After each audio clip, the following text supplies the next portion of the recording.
France 24's Clovis Casali was covering Michel Barnier's speech all day yesterday, and he joins me now on the set. Hi, Clovis. Hey. So a lot of your reporting was on the far-right party, the National Rally, and the influence that's having on France's government. And in fact, you're working now on a long piece for reporters that's focusing on the importance of the far-right in general. You were just shooting last weekend in an area called the Creuse in central France. So tell us a bit more about that. Well, basically, we're looking at how the French far right is now becoming the big opposition party on the right, and that's really their design. The National Rally of Marine Le Pen has been seeking for years to form this alliances of all the right-wing parties, and they're more or less achieving this. Remember, a few months ago, Éric Ciotti, who was president of Les Républicains, the mainstream centre-right party, he decided to make an alliance with the National Rally because they were so powerful.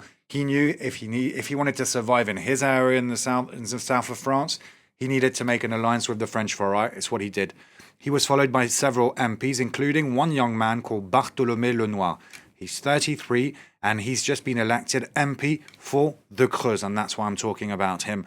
We went to meet him. We followed him as he was going to farms, meeting with locals in the Creuse. And he told us that basically he supports this alliance with the National Rally. He says you can't call this party a French far-right party. They're much better or more normal than they used to be, less controversial. You need to accept them. That's his point of view, of course, Bartholomé Lenoir. He also says that only the National Rally, in an alliance with the right wing, will be able to bring radical change to the lives of the French people. Let's take a listen to Bartholomé Lenoir.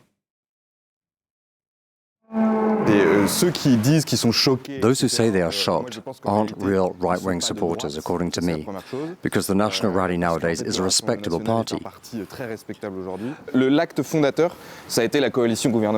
There's a key moment with the forming of the coalition government. Michel Barnier was very clear. We all saw his cabinet with Les Républicains, sitting next to Macron's people. I think it clarified things for everyone. Les LR, c'était clarifié quelque part. So, Clovis, what do other people in this area, in the heart of France, the Creuse, say? I mean, do they all agree with him that this alliance with the National Rally is normal? First, if our viewers don't know the Creuse, great place. Very rural, very poor, little industry, many farmers, and like in the whole of France and arguably Europe, these farmers are struggling. They're struggling to make ends meet. So it's difficult for them. And a lot of the people we've met in the Creuse with Gaël Fonseca tell us, listen, we tried the right. We tried the left. They've been governing the country. We haven't tried the far right. What can we lose? We've got nothing to lose. Our situation is already desperate. And another problem for many people in that area is they're part of this zone that's called La Diagonale du Vide, which is like the empty diagonal of the country, you could say. Indeed, it's difficult to reach even by train. Some parts, the southern parts of Creuse, impossible to reach by train with lines cancelled in recent years, so you can get there by a car, but it's difficult. Even though there are quite a lot of tourists in the Creuse in the summer, I mean a lot, relative, it's difficult for them to feel that they're connected to the rest of the country. And take doctors, healthcare, basic needs. They just don't have any doctors, not enough doctors.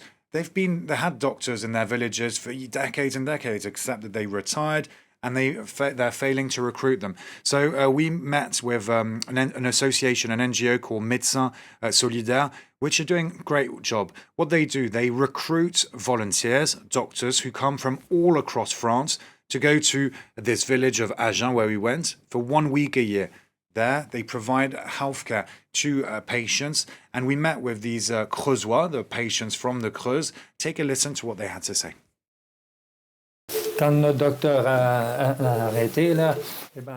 When our doctor from the town of Châtelet retired, we wondered what was going to happen to us. Now this medical centre has opened in Agen. It's a really good thing. My doctor here in the Creuse warned authorities 2 years beforehand that he was going to retire, and nobody did anything. There are also shortages of teachers in the health sector, low purchasing power, many things. People are sick of the situation. So, Clovis, for the show that you're working on now, obviously these kind of shows take a long time. There's a lot of shooting going on. You're going to shoot this weekend in the south of France for a big national rally meeting. Yeah, it's very different from the Creuse. We're going to Nice and Grasse. Nice, why? Because there's a national rally, the first one really kicking off this new campaign for them, because Marine Le Pen has been saying, listen, we're going to train candidates, we're going to find new faces, and we're going to be gearing up, campaigning hard for the next few months. Why? Because the Barnier government could fall anytime, depending on whether a motion of no confidence is voted, and therefore they could be more snap elections from next June onwards. So we'll be meeting Marine Le Pen and Jordan Bardella for our report, and we'll also go to Grasse to meet with locals there who are opposed to migrants and minors being housed in a hotel in their village. So a lot of tensions there between migrants and locals, and we'll try to understand why, if it's a situation of pure racism or if there are other possible factors. All right. Well, thank you so much for all of the reporting that you do for us, Clovis Casali, with that reporters that should be coming out about next month, right? Indeed. All right. Thank you so much, Clovis Casali.